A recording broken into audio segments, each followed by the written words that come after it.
أهلا وسهلا حبيباتي، عدنا والعود أحمد، ولا يحلو الكلام إلا بذكر الحبيب محمد. اللهم صل وسلم وبارك على سيدنا محمد، صلاة لا تعد ولا ترد ولا يعلم بفضائلها أحد. ازيكم يا بنات؟ وحشتني أقسم بالله من آخر مرة. طولت عليكم؟ لا ما طولتش، أنا يا بنات بنزل حد وتلات وخميس عشان ما حدش ينتظرني وما تنشغلوش علي. الحمد لله أنا بفضل وصحة ونعمة يعني وستر. وفضل الله يديمها علي وعليكم يا رب. اللهم لك الحمد ولك الشكر. هذا مبدئيا. شفت روتين الإنجاز يا بنات؟ أول ما يبقى عندك يوم مليان ابدأي بالحمام عشان تخلصي منه وتخلصي من الغسيل. الحمام ضحكة محترمة، وبعدها شغلت على الغسيل. وبعد ما خلصت من الحمام يا بنات، جاءنا من الله رزق كثير وخير كثير، أسأل الله أن يبارك في من جاء به. يا رب ويديمها علينا نعمة يا رب. زوجي جاب لي تسويقة بسيطة يا بنات من البلد، وجبت لك يا ديما الحمام. هوريهولك يا بابا، وانت طبعا عارفة انا ما صورتش الباقي، انت عارفة احنا بنعمل فيه ايه. يعني زي ما انت بتعملي في قططك كده، لا احنا بنعمل حاجات تانية، هنعمل بيه محشي. الله المستعان. وهوريكم يا بنات في الروتين ده إن شاء الله تخليل الزيتون بطريقة بسيطة جدا. كله موجود في الفيديو، ولكن أنا هحكي معاكم النهاردة عن شيء مهم برضو، اللي هو إيه اللي بنعمله بيجلب لنا الفقر. أسأل الله أن يغنينا جميعا. ولكن قبل ما أبدأ في هذا الروتين، حابة أوضح أو أرد على استفسار لحبيبتي، وأسفة إني طولت عليكي. حبيبتي يا بنات كانت بتسألني عن إنها مريضة سرطان، وبتاخد شفاك الله وعافاك، وأسأل الله أن يجعل ما رأيتي في ميزان حسناتك يا رب. هي بتاخد علاج حبيبتي، بتقول إنه دمر نفسيتها غير صحتها، وهي كانت بتخدم حماتها، يعني مش بتخليها تقوم من على السرير. لكن طبعا الوضع اختلف، وهي مش بتقدر يعني إيه تقوم بواجباتها كاملة مع حماتها. وحماتها دي بنات عندها بنت، يعني متزوجة، بنت بجوارها متزوجة، ولما بتيجي بنتها بتعاير الحما دي، بتعاير حبيبتي دي على ان بنتها يعني عملت وسوت وانت ايه مش بتخدميني زي الناس. وهي حبيبتي الى الان بتروح تغسل لها هدومها، وتنزل الشارع وتجيب لها آه، طلباتها. يعني أسأل الله أن يديم عليك نعمة النزول والطلوع، وإنك تجيبي وتشتري يا حبيبتي وتخدمي غيرك. الله المستعان.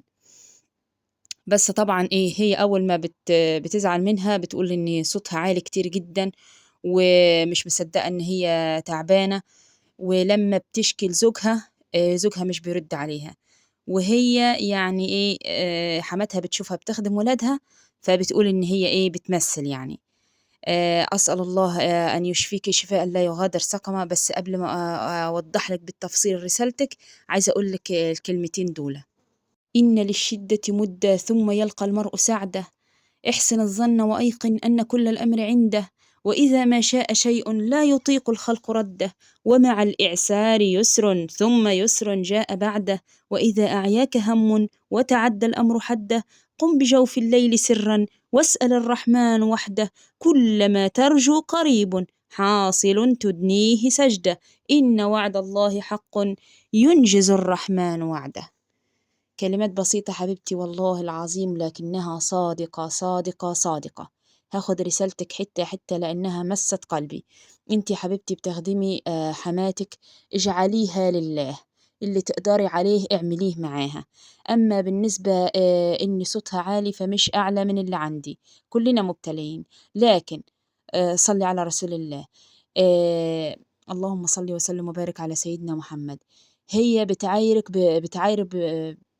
ببنتها، فبنتها يعني الحمد لله إن عندها بنت، فهي أولى بخدمتها. انت لما تشكي لزوجك، زوجك مش بيرد عليكي، اعذريه والتمسي له بدل العذر 70، فهي أمه يا حبيبتي، هيوديها فين؟ طيب. الله المستعان. انت يا حبيبتي اعملي اللي تقدري تعمليه. طيب بتخدمي أولادك وهي بتشوفك بتخدمي أبنائك، يعني حاولي معلش، يعني شغل شوية ستات كده لما تبقى موجودة، يعني ما تقوميش بجهدك يعني. يعني أنتِ عيانة وربنا يشفيكِ ويعافيكِ وهي مش مقدّرة، يعني الدنيا مطرتش إني أخلّي مثلًا الغسيل شوية لمّا هي تنزل مثلًا أو تروح شقتها، خلّي مثلًا الدنيا زي يعني لمّا البيت فيه ولاد فطبيعي البيت يبقى متكركب، خلّيه يا ستي متكركب شوية، حسّسيهم إنِّك تعبانة يا حبيبتي، ما تقوميش شايلة الدنيا على دماغِك يعني الدنيا مطرتش. أمّا بالنسبة إنِّك أنتِ بتعملي لها وما بتشكرش، فاسألي الله. نقطة بقى مهمة واسمعيني فيها، إنِّك تشكي لزوجِك وهو ما بيردش عليكِ، تعالي مع نفسِك كده وامسكي كراسة والّا أجندة والّا أي حاجة، واللي تضايقِك اللي تتضايقي منه من حماتِك اكتبيه، اكتبيه في ورقتِك وما تشكيش لزوجِك أبدًا، يعني أي إنسان لا تشكو لأي إنسان خالص، يعني هو هيعمل إيه؟ هيعمل إيه؟ هي ما قدره، يعني هو قدر وقدرِك، فإحنا نتحمّل وجعله الله في ميزان حسناتِك.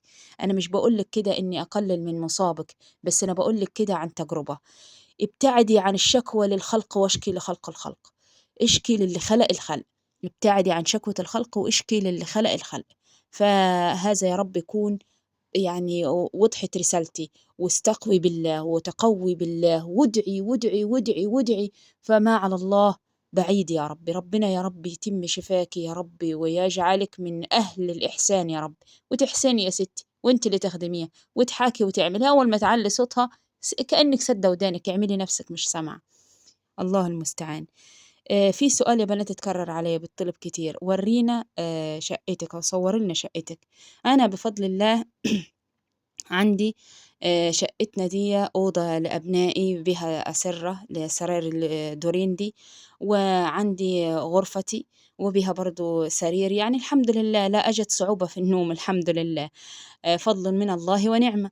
وعندنا الصالة بنستقبل فيها النساء، وعندنا أوضة لزوجي أو غرفة استقبال ضيوف رجال، فضل من الله ومنة. وعندنا يا بنات الحمام نعمة وفضل، وعندني المنور أو المطبخ اللي أنا باصوّر فيه، وبجواره مخزن صغير كده باحُط فيه المواعين، حاطة فيه ترابيزة يعني وباحُط فيه المواعين، الله المستعان. فأنا لا أجد في حياتي صعوبة إني أورّيها لِك في شقتي، هذا شيء. الشيء التاني إن حبيبتي اللي بتقول لي خلّي الولاد تساعدِك، هم الولاد يا حبايبي ربنا يا رب يجعل البركة فيهم ويبارك في أبنائكم يا رب، هم اللي بينضّفوا البيت يعني، فأنا لا أكذب عليكم يعني هم الصالة وأوضتهم، أنا لا أنظّف إلا غرفتي زي ما بتشوفوني في المنور كده، وهم حبايبي بيمدّوا إيديهم معايا ويساعدوني، ولو حبيبتي هالة تقريبًا شُفت فيديو للولاد هم بيكونوا ورا الكاميرا يعني ياخد مثلًا أنا باغسل مواعين هو بياخدها يشطفها، ولد أو بنت أنا عندي كلّهم سواء، فأسأل الله أن يبارك فيهم ويبارك في أبنائكم يا رب. وأشكركم على يعني تعاطفكم معنا على غسيل المواعين، ولكن هذا ديدني يعني هذا حالي، فالحمد لله ربنا يدينا الصحة بس ونخدم، و ونحن أسرة كبيرة يا بنات، فأنا باقول لكم عن تجربة يعني، نحن أسرة كبيرة، اللهم إيه دِمها نعمة يا رب وزدنا ولا تنقصنا اللهم آمين. هذه نقطة أتمنى كده أكون وضّحت اللي البنات عايزة تسأل فيه لأنه تكرر يا بنات. الله المستعان. الزيتون، الزيتون، الزيتون، حماتي باعتة لي زيتون من البلد، الله المستعان. فأنا يا بنات نقيته والله كان هم مش كتير يعني زي ما الكاميرا موضحة، ولكن كانوا جايين من الشجرة مباشرةً، فكلّهم مثلًا ورق وكلام من ده، فأنا نقيت وفي حاجات ما باخدهاش يا بنات لإن كان فيها بعض الإصابات، وعشان تخلّلي الزيتونة لازم تبقى زيتونة صحيحة سليمة عشان تقدر تعيش معاكِ، الله المستعان. عودًا على بدء، إيه هو الحاجة اللي بنعملها اللي بتخلّينا لا يعني تمنع رزقنا أو تجلب لنا الفقر؟ هي باختصار يا بنات إلف النعمة، إلف النعمة، يعني إن إحنا نتعوّد على النعمة بشيء بشكل يعني يخلّيها إن هي شيء يعني مُفرغ منّه. هادّي أمثلة بسيطة توضّح. إحنا كل يوم الصبح بندخل الحمّام بنغسل وشّنا ونتوضّى وكلام من هذا القبيل. غيرنا كل يوم لازم يصحى عشان يروح يغسل كليته. هذه إحنا لا نستشعرها. يعني أول ما تدخلي وتغسلي وجهك احمدي الله إني إداك الصحة إنك تقومي وتخدمي أو تقومي وتغسلي وشك. هذه إيه نقطة، هذه من ألف النعمة. نحن ألفنا النعمة لدرجة إن إحنا تعودنا عليها مش شايفينها. يعني أشياء بسيطة هي نعمة. كل شيء حولك يخدمك وربنا سخره ليكي وذلل به صعوبة هو نعمة تستوجب الشكر. هذه نقطة. كل يوم بنروح الشغل بنيجي من الشغل كده، هذه نعمة تستوجب الشكر. فاكرين يا بنات ساعة كورونا لما كانت صلاة الجمعة واتمنعنا من المساجد واتمنعنا من الشغل، بالشغل برضو بصعوبة انك تروحي. فكان هذا يعني حسيته ساعتها انه انذار لله على موضوع الف النعمة ده. يعني فيه ناس تقول لك انا اللي ببات فيه بصبح فيه وانا مش عارف مش سعيدة، وانا لا. دققي في حياتك حواليك كده. يعني بصي في حياتك حواليك هتلاقي نعم كثيرة كثيرة مدك الله بيها انت مش شايفاها. اولادك نعمة، زوجك نعمة، بيتك نعمة، النفس اللي داخل واللي خارج نعمة. أعد إيه ولا إيه؟ يعني اللهم لك الحمد ولك الشكر، نعمك لا تحصى ولا تعد يا رب. فهذا إلف النعمة. زمان أيام الكفار في قريش، يعني على أيام الجد الرابع للنبي، النبي اسمه محمد بن عبد الله ابن عبد المطلب ابن هاشم. اللهم صل وسلم وبارك على أطهر نسب، اللهم صل وسلم وبارك على سيدنا محمد. إن أيام جده هاشم كان في حاجة كده إن الواحد لما يكتر عليه الديون ويكثر عليه الفقر يعمل إيه؟ ياخد ولاده وياخد بيته ويروح يقعد في الصحراء ويعمل حاجة اسمها اعتفار. يفضل في الصحراء كده ايه، والموت ياخدهم واحد ورا التاني، اللي يموت يدفنوه، اللي يموت يدفنوه من هذه الأسرة. فكان وضع يعني صعب. فجاء هاشم ده فكر فكرتين، عمل حاجتين. أول حاجة عملها إنه جمع أغنياء قريش كلهم، جمعهم كل القبيلة والعائلات وكبار كله، وأخذ من جميعهم. يعني أخذ من أغنى الناس كل الفلوس، خد لم كل الفلوس اللي معاهم ووزعها بالتساوي حتى صار أفقر الناس أغنى الناس. هذه نقطة. عمل إيه تاني؟ علمهم شيء مهم جدا، علمهم رحلة الشتاء ورحلة الصيف، يعملوا رحلة لليمن ورحلة للشام، يتاجروا يشتغلوا ينجزوا يطلعوا أفكار يبدعوا. فأصبحت قريش من أغنى المناطق العربية في هذا الوقت. ف وقصة رحلة الشتاء ورحلة الصيف دي نزل فيها قرآن يتلى ليوم الدين، سورة قريش. وما أعظم سورة قريش يا بنات، والله عن تجربة شخصية. سورة قريش دي أعوذ بالله من الشيطان الرجيم، بسم الله الرحمن الرحيم. لإيلاف قريش إيلافهم رحلة الشتاء والصيف فليعبدوا رب هذا البيت الذي أطعمهم من جوع وآمنهم من خوف. يا الله على جمال هذه الآيات. والله العظيم يا بنات عايزة أقول لكم حاجة بسيطة كده، ربما يعني لا يكون محلها، ولكن هقولها يلا بما أن البرستيج راح من زمان. أنا يا بنات في موضوع الطبيخ وكده، وأنا بأطبخ مثلا في الرز. يعني الرز أنا أسرة كبيرة ولكن أنا بعمل كيلو واحد أرز. ليه؟ هقول لك ليه. آه، أول شيء وأنا بأطبخ فيه يا بنات بأقرأ عليه سورة قريش، وأنا بطبخ بقرأ سورة قريش. والله يا بنات البركة تفضل في الرز، وأفضل أغرف للأولاد. أنا بعمل للولاد كل واحد طبق اللي هو بالنسبة للرز والحاجات تتاكل بمعلقة يعني. فأفضل أغرف من الرز والرز بيزيد والله، وهذا عن تجربة. فإذا كان عندك ضيق في مورد الرزق يعني في الأكل يعني، وهذا وارد يا بنات، هذا وارد في أيامنا بقت صعبة. فعليك بسورة قريش، عليك بسورة قريش، واقرأيها على الفلوس، واقرأيها على كل شيء، واقرأيها على أمر تعسر ولم يحل. اللهم إنا نسألك بفضل سورة قريش وبركة سورة قريش ومكانة سورة قريش ومنزلة سورة قريش أن تيسر لنا أمرنا كله علانيته وسره. فإلف النعمة يا بنات هو ده الذنب اللي بنعمله وبيخلي يجلب لنا الفقر. طب إيه اللي بيجلب الغنى؟ أول شيء شكر النعمة. ثاني شيء بسيط جدا حابة أقوله والله وأنا مشيخة، ولكن ديننا جميل وميسر. يعني ده أشياء أنا أستنبطها في حياتي اليومية، حاجات بحسها فحابة أوصلها لكم. الشيء الذي يزيد النعمة الاستغفار يا بنات، والله العظيم الاستغفار سحر، وبأبسط الصور وبأبسط الصيغ. أستغفر الله العظيم، أستغفر الله العظيم، هذا رزق والله العظيم. فقلت استغفروا ربكم إنه كان غفارا يرسل السماء عليكم مدرارا ويمددكم بأموال وبنين. يعني خير ما بعده خير، ويجعل لكم جنات ويجعل لكم أنهارا.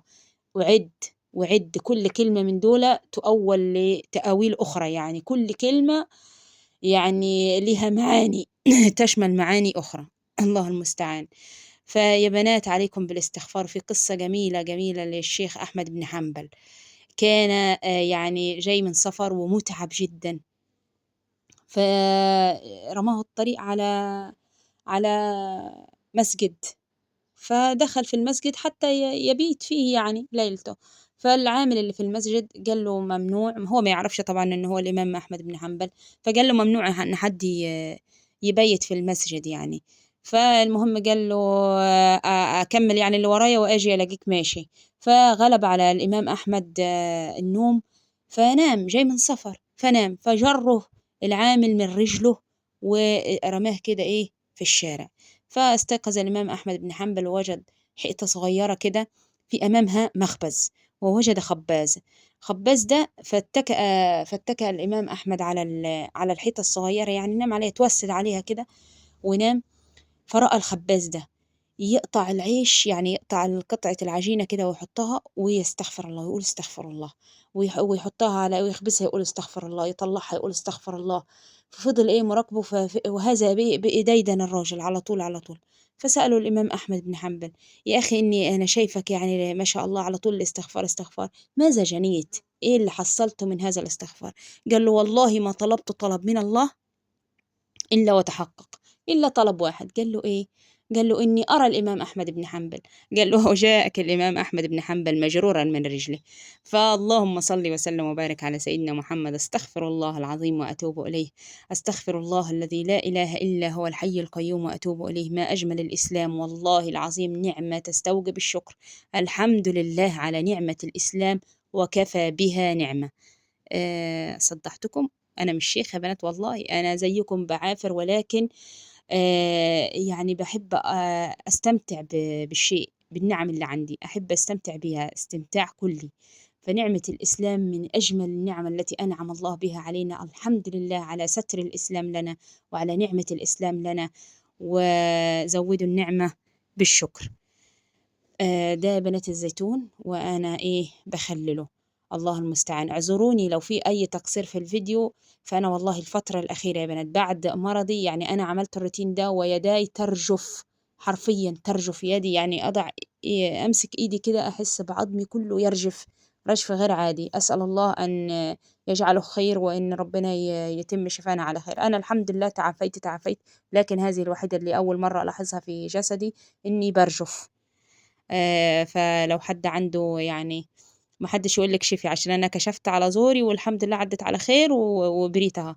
بس انا اكره المستشفيات يا بنات، واكره الدكاتره لا احترامي للدكاتره، انا يعني اكره اني اكون مريضه يعني. ربنا يديم علينا نعمه الصحه والعافيه والستر يا رب. فالزيتون يا بنات خللته يعني غسلته غسلة محترمة، وضعته في الإناءات. دي كانت بتاعة مخلل زمان عندنا، من زمان ما خللتش.